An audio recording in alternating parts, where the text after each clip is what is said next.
Assalamualaikum warahmatullahi wabarakatuh. Perkenalkan, nama saya Muhammad Khalif Al-Falah, NIM 2108666. Saya dari Prodi Penjaskesrek Universitas Negeri Padang. Saya akan menjelaskan resume dari materi 1 sampai materi terakhir. Saya akan menjelaskan sedikit tentang pengertian dan ruang lingkup filsafat olahraga. Filsafat secara etimologis dari bahasa Yunani terdiri atas kata philen, mencintai, dan sophos, kebijaksanaan. Philen, cinta, dan sophia, kearifan atau pandai. Menurut Nasution, keseluruhan arti filsafat dapat dikelompokkan: 1. Sebagai jenis pengetahuan, ilmu, konsep, pemikiran para filsuf masa lalu yang lazimnya merupakan aliran atau sistem filsafat. 2. Sebagai jenis problema yang dihadapi manusia sebagai hasil aktivitas filsafat dalam mencari kebenaran yang bersumber pada akal. Saya akan menjelaskan sedikit tentang sejarah perkembangan filsafat. Yang pertama, zaman Yunani klasik. Periode filsafat Yunani memegang peran krusial dalam sejarah peradaban manusia, karena pada waktu itu terjadi perubahan besar dalam pola berpikir manusia dari mitos-mitos kepada pemikiran rasional. 2. Zaman Yunani kuno. Mitologi dianggap sebagai dasar kuat untuk menjelaskan segala sesuatu dalam alam dan bahkan menjelaskan teka-teki alam semesta. Saya akan menjelaskan sedikit tentang ontologi, epistemologi, dan aksiologi. Ontologi. Ontologi adalah bagian filsafat yang paling umum, bagian dari metafisika. Metafisika membicarakan segala sesuatu yang dianggap ada, mempersoalkan hakikat. Hakikat ini dapat ditinjau oleh para panca indera karena tak terbentuk, berupa berwaktu dan bertempat. 2. Epistemologi. Kajian epistemologi membahas tentang bagaimana proses mendapatkan ilmu pengetahuan, hal-hal apakah yang harus diperhatikan agar mendapat pengetahuan yang benar, apa yang disebutkan kebenaran, apa yang kriterianya. 3. Aksiologi. Menjadi landasan dalam tataran aksiologi adalah untuk apa pengetahuan itu digunakan, bagaimana hubungan penggunaan ilmiah dengan moral etika, bagaimana penentuan objek yang diteliti secara moral, bagaimana kaitan prosedur ilmiah dan metode ilmiah dengan kaidah moral. Akan sedikit tentang konsep jiwa dan raga serta tubuh manusia. Kesatuan jiwa dan raga. Aspek fisik atau raga dapat dilihat nyata oleh indera manusia. Aspek kejiwaan atau psikologis bersifat abstrak yang tidak tampak oleh kasat mata. Aspek jiwa dan raga merupakan kesatuan sudah tentu antara keduanya akan saling mempengaruhi. B. Tubuh manusia. Tubuh atau badan disebut juga raga. Tubuh akan hidup atau bergerak karena ada jiwa dalam aktivitas olahraga.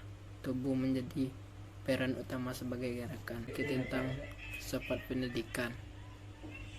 Menurut John Dewey tahun 1957, filsafat pendidikan merupakan suatu pembentukan kemampuan dasar yang fundamental, baik yang menyangkut daya pikir atau intelektual maupun daya perasaan emosional menuju tabiat manusia.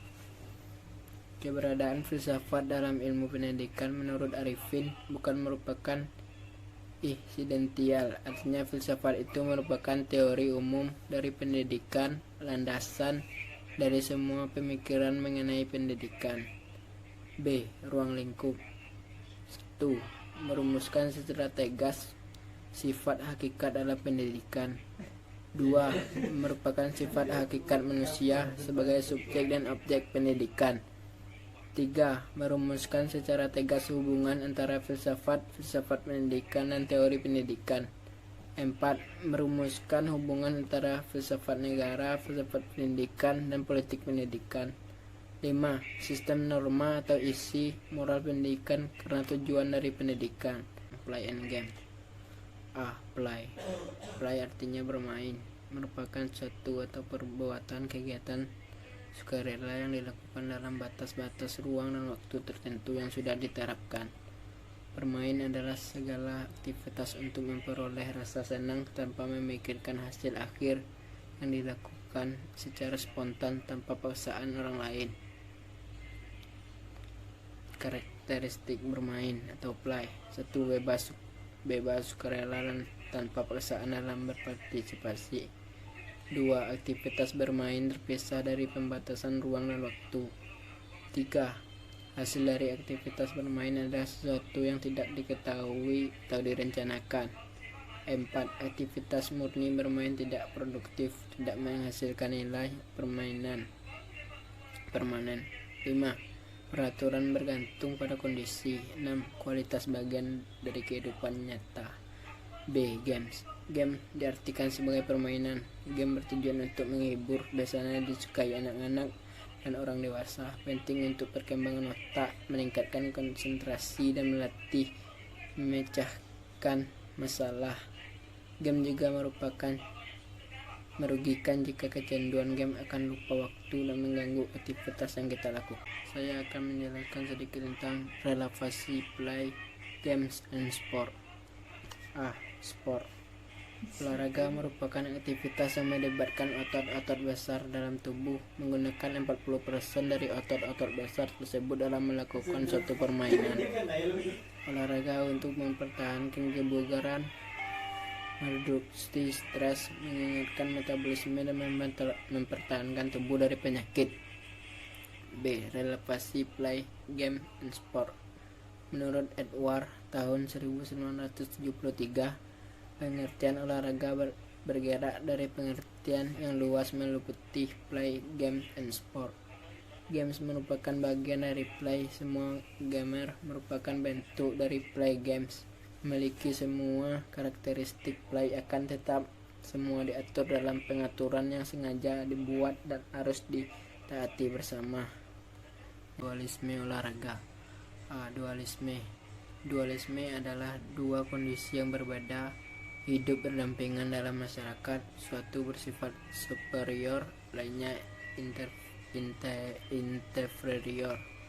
Dalam beberapa hal saling bertentangan, bisa merugikan, bisa menguntungkan, misal jiwa, raga, jasmani, dan rohani. B. Dualisme dalam olahraga. Dualisme adalah konsep filsafat yang menyatakan ada dua substansi dalam pandangan tentang hubungan antara jiwa dan raga. Dualisme mengklaim bahwa fenomena mental adalah entitas non-fisik. Dalam olahraga, dualisme bisa dicontohkan seperti dualisme kepengurusan berkami, pengurusan persaudaraan Sorinji Kempo Indonesia. Sedikit tentang aspek etika dalam olahraga. A. Fair play dalam olahraga. Fair play merupakan sikap mental yang menunjukkan martabat nilai. Fair play melandasi pembentukan sikap, dan selanjutnya sikap menjadi landasan perilaku. Penerapan etika fair play dapat disertifikasi sebagai nilai inti dalam bidang olahraga. Mengingat pentingnya fair play, hendaknya pelaku olahraga menambah fair play dalam melakukan aktivitas olahraga. B.